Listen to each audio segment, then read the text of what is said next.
Boa tarde, ou melhor, são 18 horas e 20 minutos no Cariri. Amanhã, pela manhã, alguns vão assistir esta aula e outros vão assistir à noite. Alguns podem assistir a hora que puderem. Então eu vou dizer a vocês bom dia, boa tarde e boa noite aos alunos da disciplina Políticas Educacionais do curso de Letras da URCA, nos estudos manhã e noite. Para começar, eu queria agradecer a todos vocês que responderam a nossa primeira questão bônus. Como eu já expliquei, em quase todas as nossas aulas, não vou dizer todas, mas quase todas, pode ser todas também, vai depender do processo, iremos no final da aula atribuir uma tarefa, uma questão bônus, como nós chamamos, que vai sendo acumulada até o final das aulas. E na primeira questão bônus, não podíamos deixar de nos ater ao óbvio que nos cerca, que é o atual momento vivido no Brasil e no mundo, com a pandemia, com o isolamento social, com todas as formas de combate ao coronavírus e, acima de tudo, ao nosso comportamento social, familiar e acadêmico. Então, vamos começar tratando da questão bônus. Todos responderam a questão bônus pela minha verificação. Se houve alguém que respondeu, eu acho que a margem de erro aqui vai ser de 10% para mais e para menos. Mas os que assistiram a aula, os que acompanharam as informações pelo WhatsApp, com certeza 90% respondeu ou mais, porque pode responder ainda até até amanhã, Então quero agradecer primeiro ao pessoal que foi muito atencioso na resposta à questão bônus.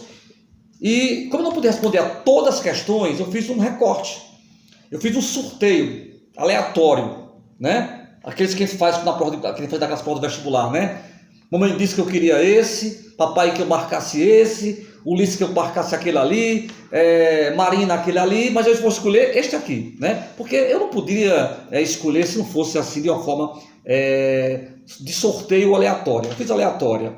Então eu selecionei a resposta de 6 alunos, sem pensar se é manhã ou se é noite, sem pensar o sexo, sem pensar a idade, sem pensar a profissão. Escolhi um nome e os nomes que eu selecionei foram os seguintes: Natanael dos Santos Almeida, Lázaro Pádua, Daniele Laurindo da Silva, Diana de Carvalho Noronha, Diana Sheila do Nascimento e Flávio, olha aí o último, coincidência, Flávio Oliveira. Então, agradeço a esses alunos, porque eles serão usados aqui como cobaias no bom sentido.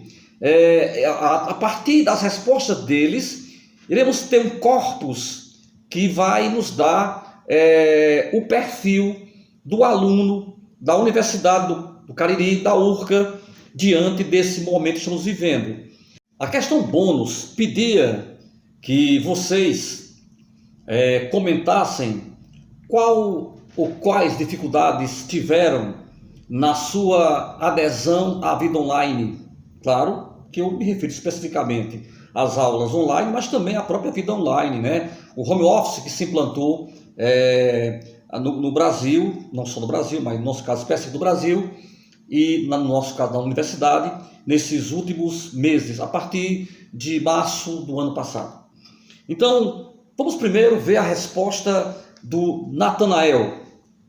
Minha dificuldade foi conciliar com o tempo os afazeres de casa e, inclusive, o trabalho do meu pai. Lidar também com o emocional por conta de fatores afetivos e acadêmicos. Então, já está aqui expresso no pensamento do Natanael que, apesar das facilidades da vida online, eu teria que dedicar um tempo para conciliar a vida offline em casa, para quem ficou em casa, e a vida online para responder às atividades acadêmicas. Então seria um belo desafio, organizar o tempo Mesmo que parecesse inicialmente que eu poderia assistir a qualquer momento e não haveria nenhum problema, né? E quando ele fala em conciliar, ele tem que dizer aqui, como muitos podem dizer também, que muitos têm que conciliar essa vida online com os afazeres de casa, o trabalho, né?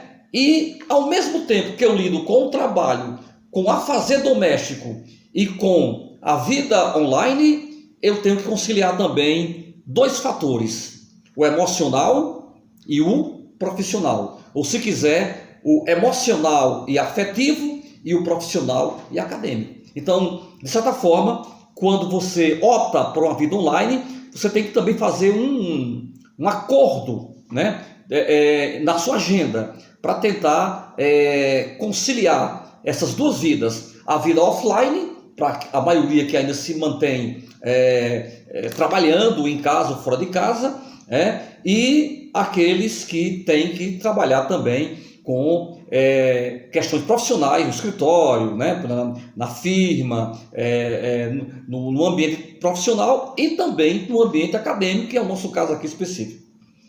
Lázaro Pádua respondeu o seguinte: meu maior desafio nessa pandemia foi conseguir lidar com todas as coisas que estão acontecendo de cabeça erguida, com fé e a esperança que dias melhores virão.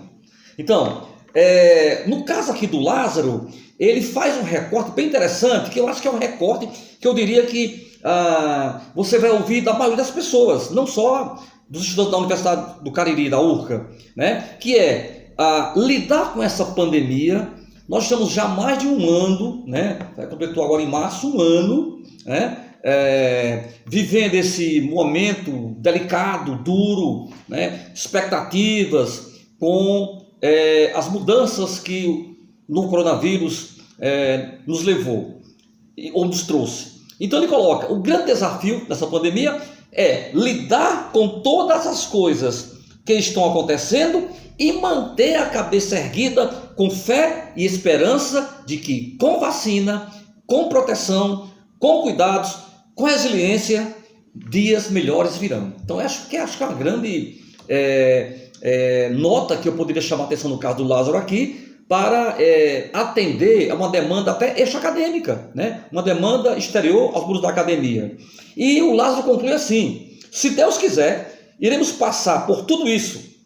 Agora, em relação ao estudo, estou tentando me adaptar com as aulas remotas, pois para mim está sendo um desafio. Então, Lázaro é uma pessoa de crença, uma pessoa que tem uma resiliência, uma perseverança, mas ele deixa bem claro no final que há uma dificuldade, que eu acho que não é só dele, né? Não só na questão de lidar com a tecnologia, mas lidar com esse novo normal, né? Então, é um desafio. Para mim, para mim que sou professor, para vocês que são professores e alunos, que são pais, né? Que são cidadãos, né? E que precisam agora entender esse novo normal e lidar com isso. Daniele Laurindo da Silva respondeu assim: minha maior dificuldade, além da falta de acesso à internet. Aí eu faria uma pausa aqui. Muita gente teve dificuldade nesse aspecto. Daí a promessa governamental, dos chips, dos celulares, dos laptops, né? Porque ninguém esperava, ninguém se preparou para esse momento, né? Nem governos, nem sociedade, nem universidades, nem escolas de modo geral, né? Todo mundo foi pego de saias curtas, como se diria na gíria, né? E aí, um dos problemas isso aqui eu vi aqui na Daniela e eu vi em outros também: a internet que não é de boa qualidade, ou que não pega bem lá no local que eu estou, né? Ou então eu não tinha um aparelho condizente com a necessidade daquele momento, e isso prejudicou muita gente, muitos estudantes do ano passado, que não puderam responder ao trabalho online porque dependiam, por exemplo, daqueles trabalhos que eram feitos, por exemplo, naqueles livrarias que serviam, por exemplo, também de ponto de internet para os alunos da universidade, né? Então, houve também essa dificuldade que a Daniela colocou bem aqui. a falta de acesso à internet, segundo ela, está sendo a dificuldade. E além disso, não só a Daniela, outros também disseram isso também, conciliar família e maternidade, porque a Daniela é mãe, né? Tem até uma com a nenenzinha muito nova que diz que está com dificuldade para conciliar, né, essa nova vida com essa vida familiar materna. E, portanto, acesso à internet, família, maternidade, estudos, leva a uma sobrecarga e dá insegurança para alcançar bons resultados. É o que coloca aí a nossa aluna Daniela Laurindo da Silva. A Diana de Carvalho Noronha, Diana, diz assim: sem dúvidas, a maior dificuldade é a falta de interação em sala de aula com professores como colegas de turma. Então, eu acho que é um grande problema depois desse isolamento social, né, desse novo modo de viver. O grande problema é que nós somos seres gregários, nós somos seres sociais, né? Nós vivíamos aglomerados em sala de aula, nos corredores da universidade, nos labirintos da vida, nas praças, em casas, nas ruas, nos shoppings, nos estádios de futebol, né? Nos shows, e de repente tudo isso desaparece a partir de um período específico que estaria lá após o carnaval, né, em março e diante, né? E aí, o que ela coloca aqui bem em cima da mesa, para a gente raciocinar, né? Nós estamos interagindo, claro, estamos, mas não como queríamos, né? O abraço não é real, é virtual. O olhar é quase real, porque ainda é virtual.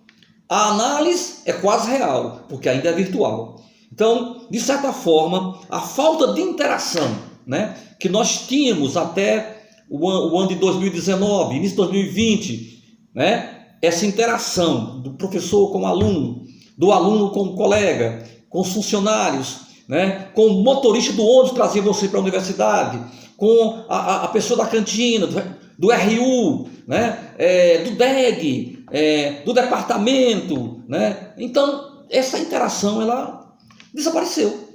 Apesar dos esforços que estamos fazendo nesse momento, é claro que a maioria sente falta dessa interação, né, desse abraço real e desse contato olho no olho.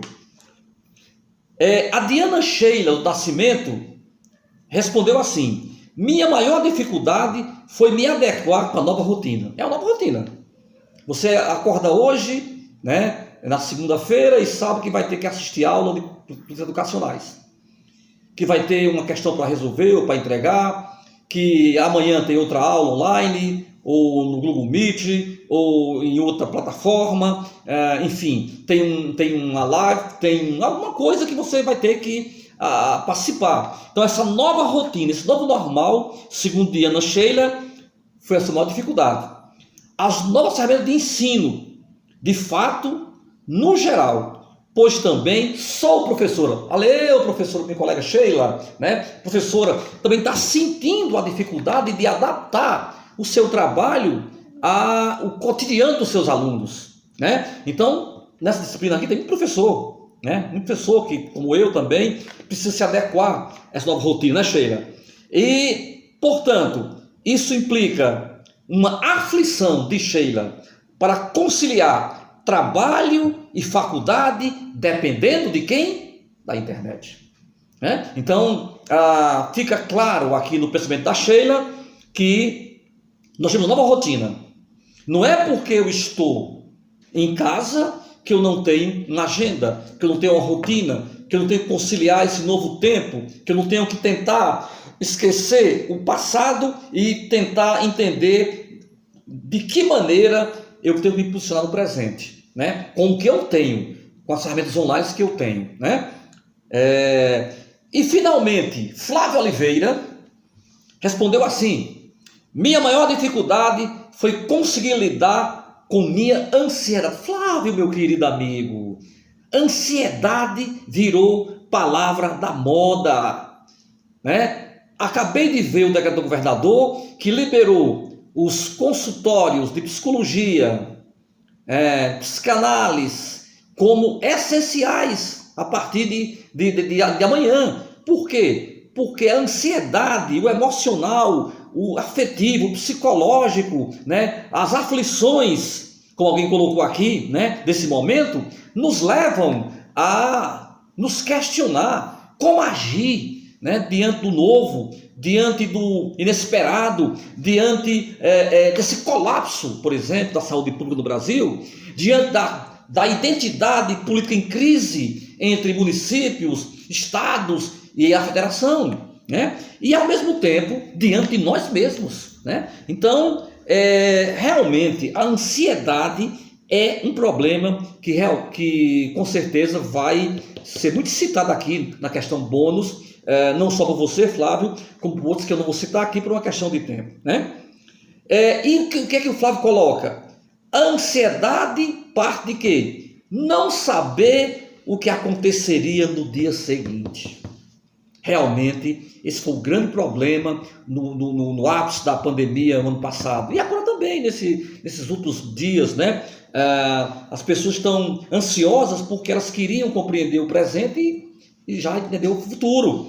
O que vai acontecer, né? Outra coisa, segundo o Flávio, planejar uma aula hoje e na semana seguinte ter que mudar totalmente a didática, porque isso vai ser feito por questões externas a mim, ou à escola, ou à sociedade, né? É aquela história, você planeja uma atividade escolar, de repente vem um decreto e você tem que mudar, tem que se adaptar, tem que reestruturar, tem que reorganizar, tem que alocar os recursos, né? Então, realmente, meu amigo Flávio Oliveira, essa sua ansiedade, ela é de todos nós, pode ter certeza, né? Agora vamos baixar um pouquinho para a gente poder, né, pelo menos nesse momento, entendermos aí o nosso passo a seguir. Mas eu concordo com você que essa questão de você preparar uma atividade, preparar uma aula e de repente no dia seguinte ter que mudar, porque as novas normas que mudam às vezes a cada dia, a cada mês, a cada 3 meses,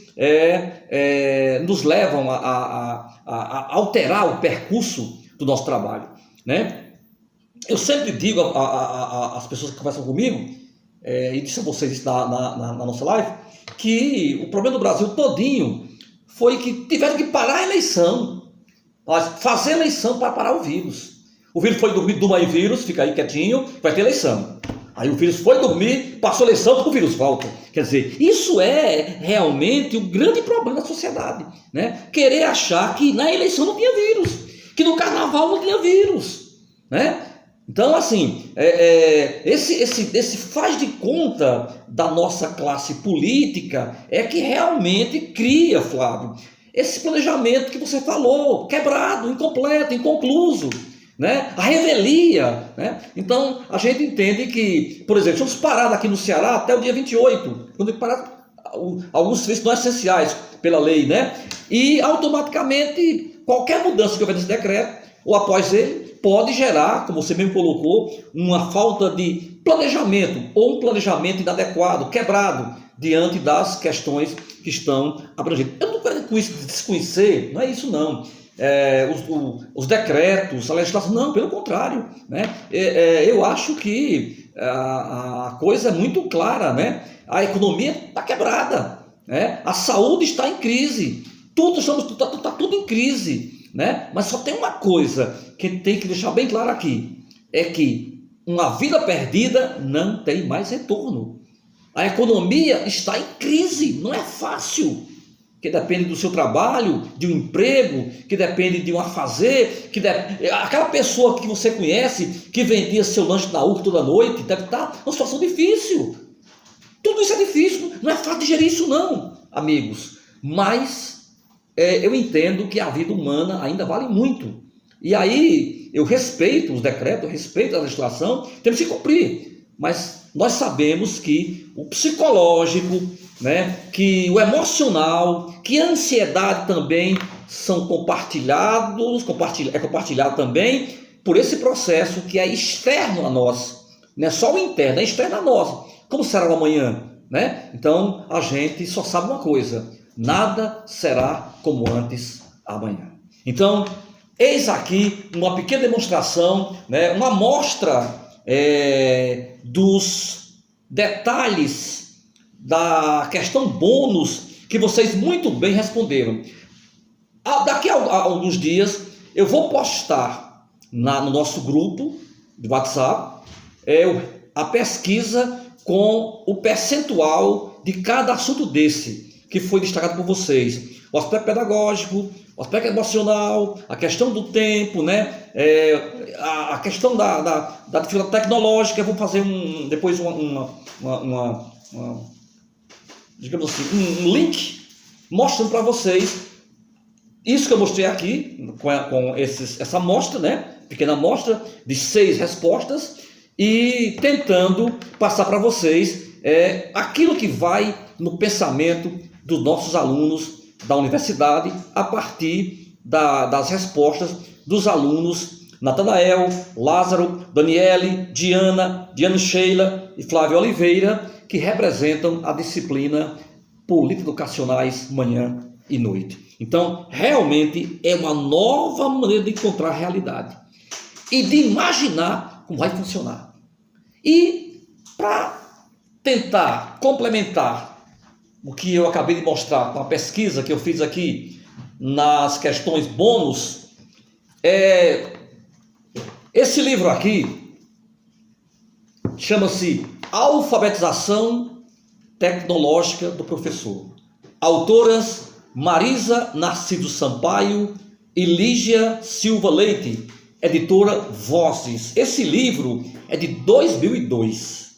Vejam o que dizem as autoras na orelha do livro. Alfabetização Tecnológica do Professor. São duas professoras, duas pesquisadoras, né, em educação, nas TICs e em outras áreas ligadas à educação. Dizem as professoras, 2002, vivemos hoje em uma sociedade chamada por muito de tecnológica. Esta tecnologia, que domina vários aspectos da vida cotidiana, deve estar presente na escola. 2002. Já se questionavam as professoras. Por quê? Para quê? O que o professor precisa saber sobre isso? Perguntas como estas têm sido formuladas por muitas pessoas, educadores ou não, e chamaram a atenção de nós, autoras, que realizamos um amplo estudo teórico para tentar respondê-las, construindo um conceito de alfabetização tecnológica do professor. 2002. Subsídios foram procurados na literatura educativa e junto à prática de professores do ensino fundamental e de professores que formam professores em diversos níveis, médio e superior. Ao longo do desenvolvimento do estudo, percebeu-se que o conceito de alfabetização tecnológica do professor torna-se cada vez mais importante para a formação deste profissional. E no contexto de nossa sociedade, em que múltiplos instrumentos passam a fazer parte da vida cotidiana de todos os cidadãos, estes precisam entender e dominar estas novas técnicas para participar da transformação da sociedade, tornando-a mais democrática. Então vocês estão vendo que a ideia do ensino à distância, da tecnologia da educação, da internet, das ferramentas tecnológicas para o professor e para a escola, não são novidade nenhuma. O problema é que fomos pegos de surpresa sem um aporte teórico e tecnológico para enfrentar esta crise. Nós não criamos esta crise. É uma crise que se arrasta há muito tempo. A escola não acompanhou o avanço tecnológico, né? De modo geral, estou falando de modo geral, não estou atacando nenhum nível, nenhuma escola específica, né? Então, a Marisa e a Lígia alertam para isso. O professor, na época desse estudo, ele refutava a aproximação da internet, que é uma coisa que veio para ficar. Não tem retrocesso, veio para ficar. E mais ainda, na apresentação do livro, as autoras colocam uma citação de uma autoridade em tecnologia da educação, e a citação é a seguinte: os alunos, esse autor, o Michel Tardy, escreveu isso em 1976. Michel Tardy. E elas citam isso na introdução da obra. Os alunos já pertencem a uma civilização icônica, enquanto os professores pertencem a uma civilização pré-icônica. Daí é a situação sem precedentes na história da pedagogia. Os professores precisam, senão ultrapassar, pelo menos alcançar seus alunos. Eu comentei para vocês isso aqui já. A atual geração domina a tecnologia com uma facilidade imensa. Parece que está nadando numa piscina natural, navegando em mares naturais, sem nenhum constrangimento. Nós tivemos dificuldade em aderir a tudo isso. Digo nós, professores, escolas, universidades, governos, instâncias maiores administrativas. E aí fomos pegos na contramão disso tudo com a pandemia. E nos cobraram que devíamos responder aos nossos alunos com essa comunicação online através de ferramentas tecnológicas. E aí, mesmo os alunos que já estavam à frente do processo, boa parte deles, em termos de idade cronológica, falando aqui, de geração, tiveram dificuldade de se adaptar. Vimos aqui depoimento de vocês. Então, esse problema da tecnologia já vem de algum tempo sendo discutido. E a pandemia nos pegou de calças curtas. E fomos chamados, muito bem, Sheila, fomos chamados para preparar a aula, como você colocou aqui, e na semana posterior, como disse Flávio Oliveira, mudar a aula. Eu me preparei para dar uma aula online na URCA no dia 15, no dia 17, não, é outro processo, tem que mudar a aula, leia o decreto. Então, essas mudanças, elas claro que foram muito sérias e abruptas, mas o problema é que a sociedade talvez não tivesse se preparado, como diz as autoras, para esse processo de crescimento das TICs, da tecnologia e educação, da vida online.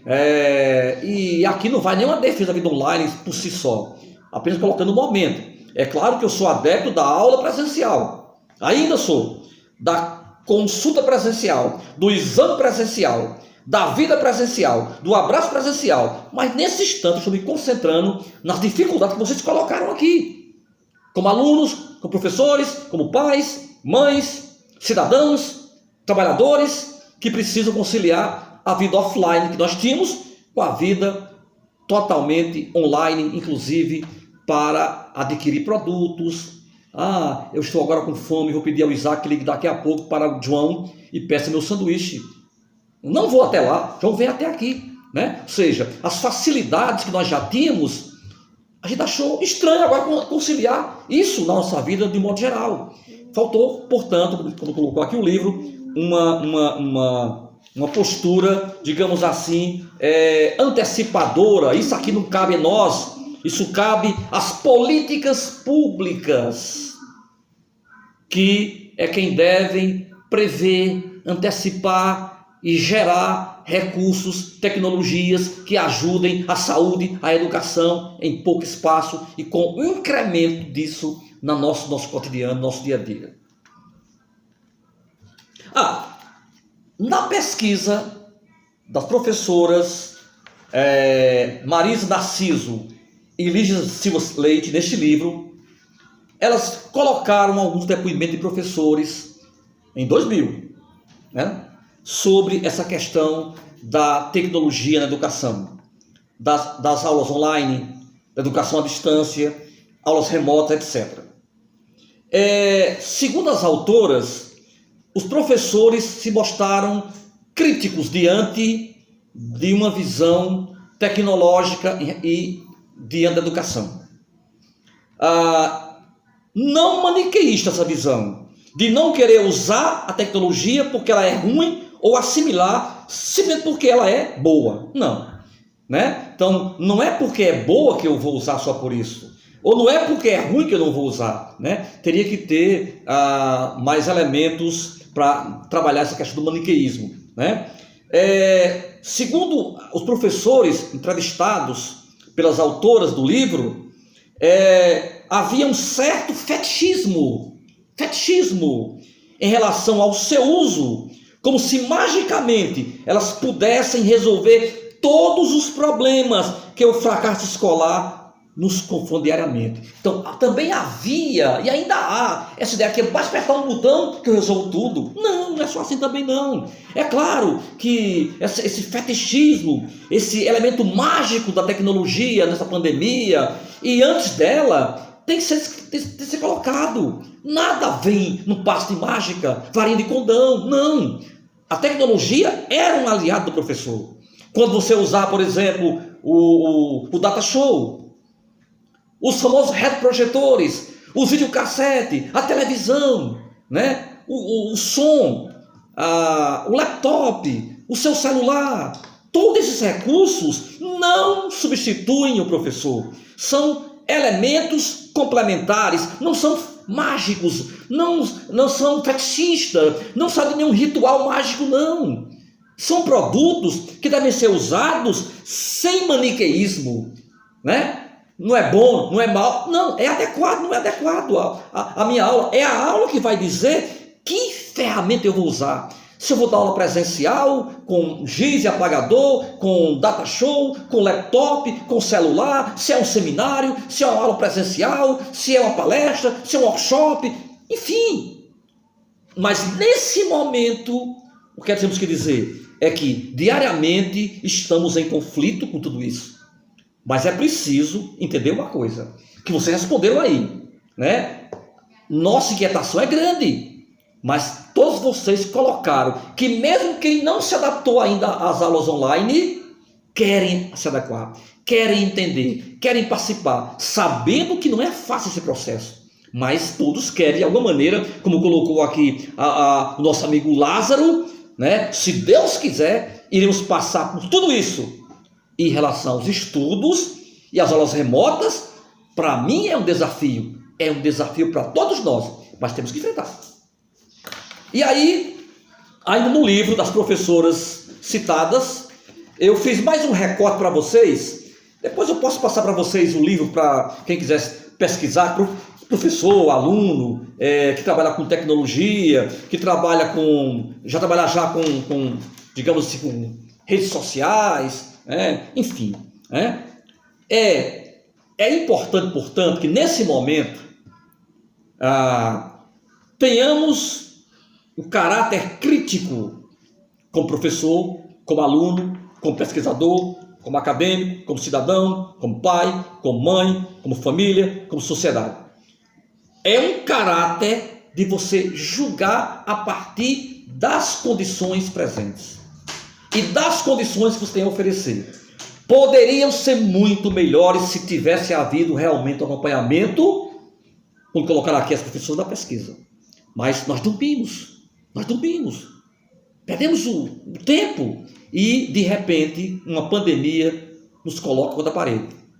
E o que fazer? O que é que nós temos para fazer? As condições são essas, não são as melhores. Podiam ser melhor do que essa, mas não diria que serão as ideais, seriam as reais. E aí, eu gosto de colocar aqui mais um elemento do livro, para fechar esse comentário do livro, sobre relacionamento crítico, né? Que eu acabei de citar, que é uma coisa importante, a gente ter a análise crítica dos acontecimentos, da pandemia, da Covid-19, do lockdown, da crise econômica, do desemprego, das questões acadêmicas, das dificuldades nossas de cada dia, né? E no nosso caso aqui, da educação em tempo de pandemia, das aulas online e das ferramentas tecnológicas. Bom, dizem as autoras sobre esse tema: tecnologia na educação. O relacionamento crítico e a busca constante de conhecimento levam a um terceiro ponto mencionado pelos professores na pesquisa, contemplado pelo conceito, e por isso este se ajusta à formação. O professor deve ser visto como sujeito agente.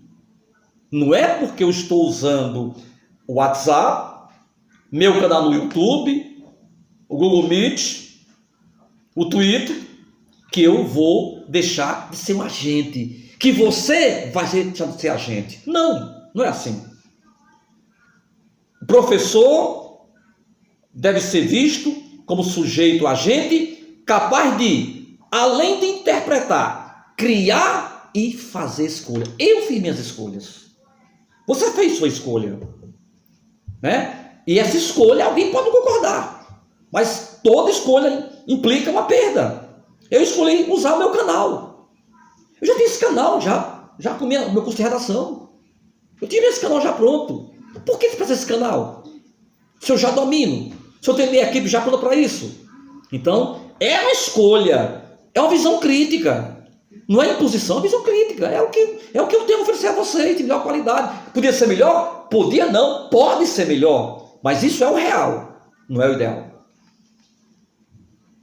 O que eu gostaria, o que eu gosto do conceito, é essa posição do professor poder escolher, ter essa autonomia e poder escolher quando usar, como usar e por que usar as ferramentas educacionais. Então, meus amigos, a gente não pode ficar alheio a esse contexto, né? Eu sei que são muitos alunos que poderão tirar daqui, desse momento, dessa aula, dessa disciplina, elementos para um TCC. Provavelmente será um grande assunto da academia, nos TCC, nos artigos, daqui agora em diante. A pandemia, a Covid-19, isolamento social, aulas remotas, vida offline, vida online, abraço virtual, beijo virtual, aula virtual, aluno virtual, professor virtual, mundo virtual. Então temos que entender que nesse processo desconfortável, que mexe com o meu psicológico, Flávio Oliveira, né? Que mexe com a minha aflição, Diana Sheila, que mexe com a falta de interação, Diana Carvalho, que mexe com o meu sentimento diante da internet, Daniel Laurindo, que mexe com a cabeça erguida de Blas de Pádua, que mexe com Natanael no seu emocional, nos seus afazeres, no seu trabalho, que mexe com a imaginação, com a realidade. Esse momento é atípico.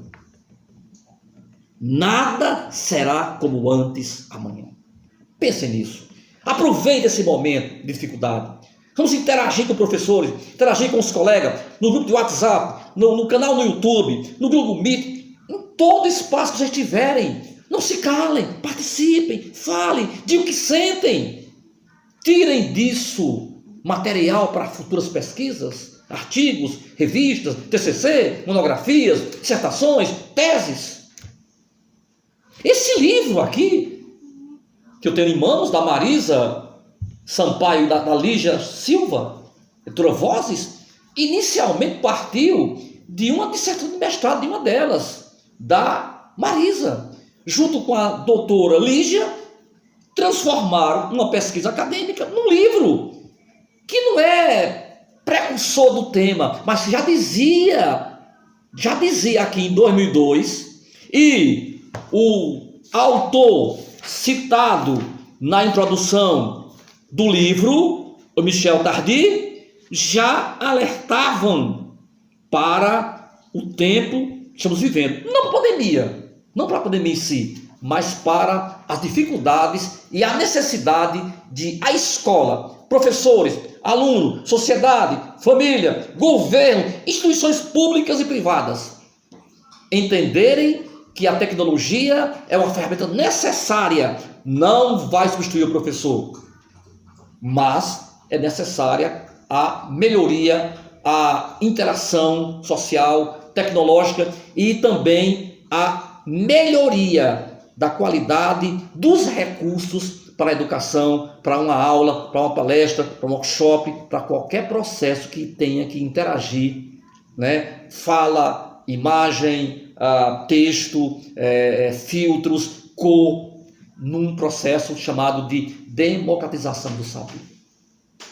Então, meus amigos, eu queria dizer que uma das coisas que eu vi na pesquisa, que eu estou filtrando aqui alguns elementos apenas para vocês, é que eu percebi como vocês colocaram a saudade da escola presencial, da URCA presencial, da aula presencial, do abraço presencial, e como vocês colocaram professores, alunos, ou alunos não professores ainda, colocaram como o professor é decisivo, é importante, é necessário. Como faz falta a escola, né?